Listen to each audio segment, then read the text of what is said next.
Bonjour, c'est le JT, le journal du télétravail de Management, votre podcast quotidien pour mieux télétravailler en confinement. Je suis Lomique Guillot et je suis ravi d'être avec vous comme tous les jours, d'autant que vous êtes de plus en plus nombreux à nous écouter. Alors, allons-y, c'est parti pour votre dose quotidienne de conseils en télétravail. C'est le journal du télétravail.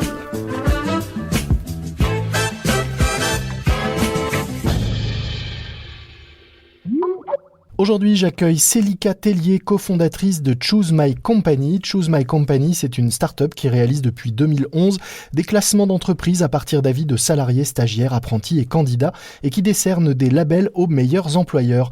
Bonjour Célika. Bonjour Lomique. J'ai tenu à vous recevoir dans ce podcast car vous publiez aujourd'hui les résultats d'un sondage que vous avez lancé auprès de 10 000 collaborateurs qui travaillent pour plus de 200 entreprises, un sondage sur le télétravail. Et alors que vous scrutez à longueur d'année l'engagement des salariés, le premier constat c'est que le télétravail ne serait finalement pas un facteur de performance, mais un facteur de démotivation. Comment expliquez-vous cela ? Nous regardons effectivement la relation entre le travail à distance et la motivation, surtout depuis ce mois d'avril. Et effectivement, Lomique, on constate qu'il y a une baisse de la motivation des salariés, surtout depuis début avril, quand le confinement commence à s'allonger. Et donc de peser plus sur les télétravailleurs. Si on regarde effectivement votre indice, puisque vous réalisez cet indice très régulièrement, je crois qu'en janvier, la motivation des salariés était de 72%, en tout cas 72% des salariés interrogés se déclaraient globalement motivés, et aujourd'hui, l'indicateur était passé début avril à 64%. Alors c'est une baisse importante, et c'est en plus la première fois qu'il diminue de cette façon-là depuis que vous mesurez cette motivation, je crois. Effectivement, nous mesurons depuis longtemps maintenant la motivation des collaborateurs et c'est un chiffre qui grimpe tout doucement depuis à peu près 5 ans et ce chiffre est arrivé à un point haut, à un point culminant de 72% au mois de janvier. Donc les collaborateurs étaient très optimistes, motivés, engagés. Le chiffre est resté stable dans les premières phases du confinement et ensuite c'est depuis début avril qu'effectivement il tombe à 64%.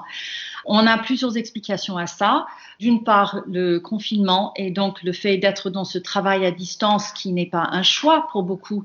Et pour un grand nombre de télétravailleurs, c'est la première fois qu'ils expérimentent dans des conditions qui ne sont pas toujours idéales. Ceci dit, quand on leur demande qu'est-ce que vous pensez du travail à distance, les télétravailleurs de notre étude, ils sont 2/3 à être satisfaits ou très satisfaits de leur expérience de travail à distance. D'ailleurs, la majorité souhaite continuer à télétravailler une fois le confinement terminé. Effectivement, ils sont les 3/4 à dire que leur travail gagnerait à poursuivre le télétravail, le travail à distance, dans la durée. Dans les grands éléments qui motivent les collaborateurs, c'est bien sûr une liberté d'organisation, mais les entreprises semblent aussi avoir réussi ce tout premier virage au niveau de la communication qui est fluide, qui est fréquente, qui est plus transparente, peut-être plus humble, et les premiers gestes de création, de gestes de connexion, de lien et un peu de convivialité au sein des équipes. La technique aussi, qui est un facteur important de réussite du télétravail, qui est même pratiquement le plus basique, pouvoir se connecter. Là aussi, globalement, les salariés interrogés semblent satisfaits, puisque 6 salariés sur 10 estiment qu'ils ont les outils et les bonnes installations pour pouvoir télétravailler correctement, c'est ça ? On observe effectivement qu'en matière d'équipement, les entreprises sont plutôt bien mobilisées pour cette première phase. À voir dans la durée quelles sont les autres avancées, maintenant que tout le monde s'est habitué à des réunions Teams, Zoom, Skype et autres.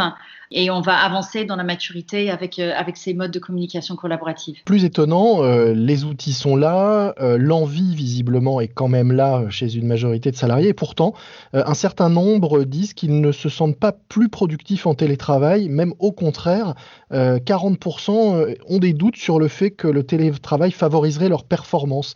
Comment est-ce que vous expliquez cela ? La performance individuelle, effectivement, s'oppose à une aspiration de poursuivre dans ce mode de travail à distance qui comporte plus de liberté d'organisation.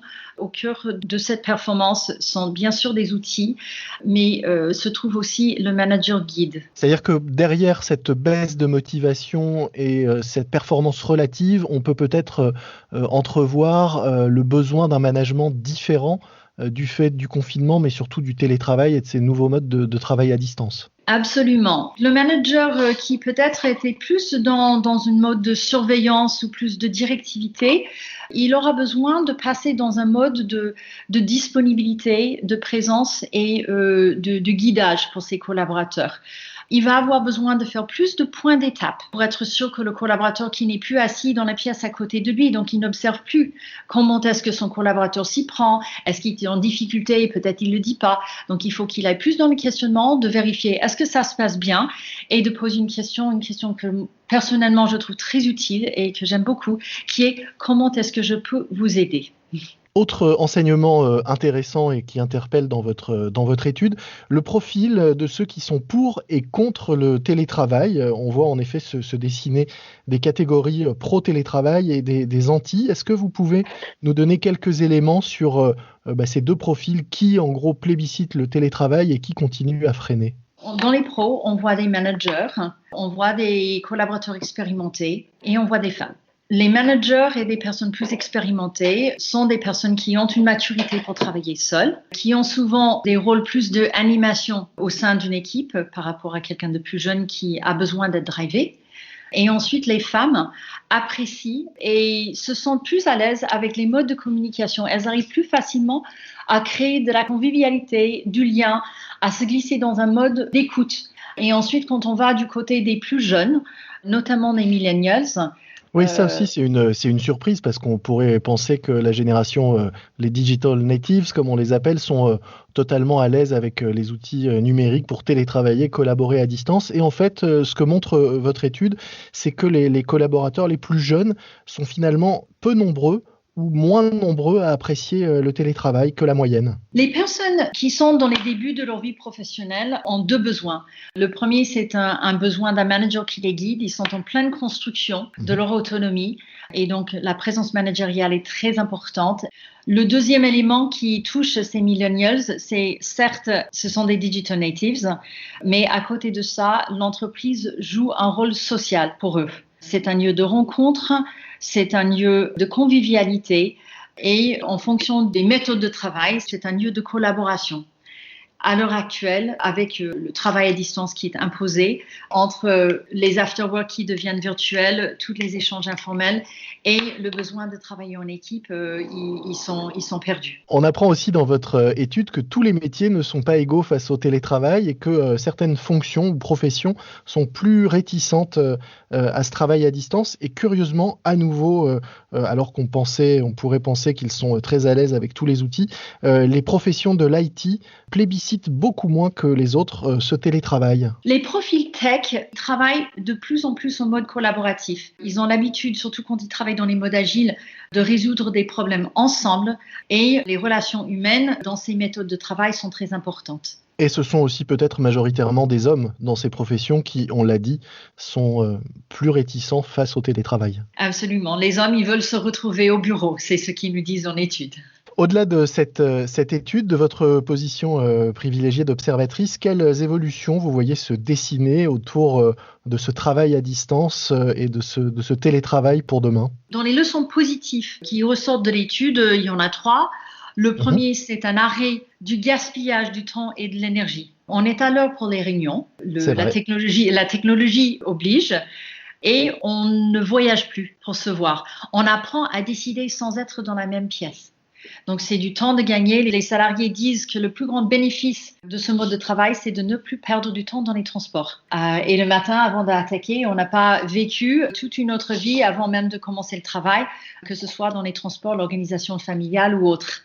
La téléportation derrière le bureau est quasi immédiate, oui. Exactement. Le deuxième leçon positive, on en a déjà parlé un peu, qui sont des comportements vertueux, qui sont accentués par le travail collaboratif à distance. Une attention à l'autre, beaucoup d'humilité, on s'écoute, on s'interrompt pas, on attend son tour et finalement de la confiance entre les managers et les collaborateurs. La confiance pour s'organiser, c'était un peu le plafond de verre jusqu'alors du télétravail. Le manager qui angoissait de ne pas pouvoir voir son collaborateur, ce qu'il faisait, comment est-ce qu'il s'y prenait et dans les cas extrêmes de manager contrôlant, est-ce que mon collaborateur, est-ce qu'il travaille ?